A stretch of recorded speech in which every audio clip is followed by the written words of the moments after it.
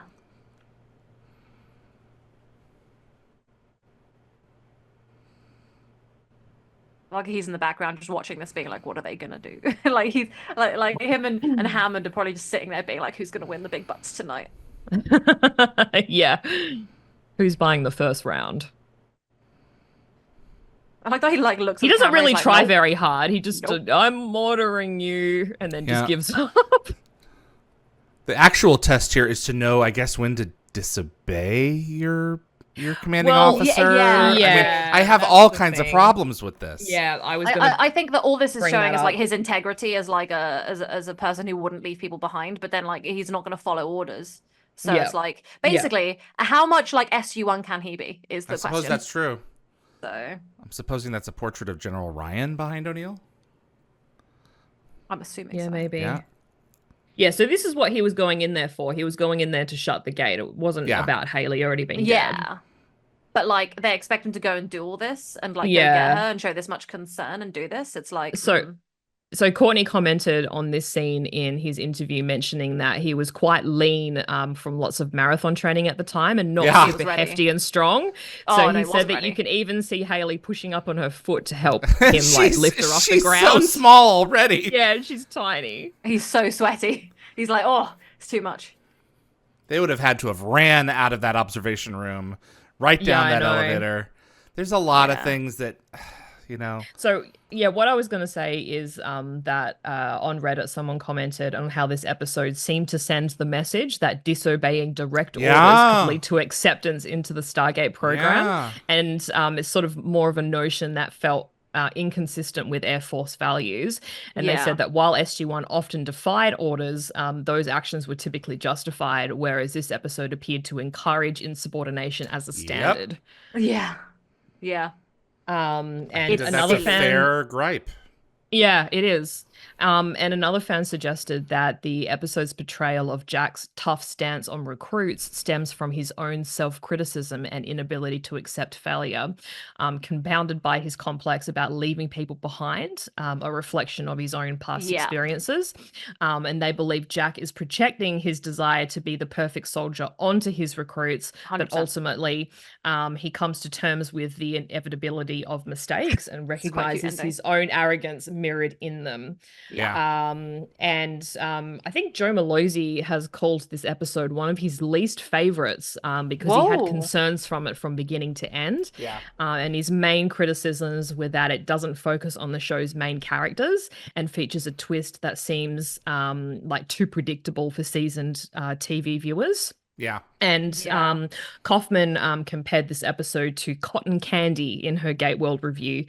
She sort of described it as very satisfying, but not very filling, which was a pretty apt description. Interesting. And someone on Reddit proposed that a decade after this episode, SG1 could be composed of Haley, Clone O'Neill, Cassandra, and Ryak.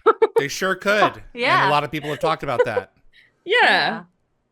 All right, gang. I think that is an okay episode. Yeah, it's just it's cotton candy. I kind of like that. That's really good. I think that's a very good review term. I think I'm going to use that going forward for certain episodes that I feel that kind of way about. Sweet, so. but not filling. Yeah. Yeah. Proving ground, everyone.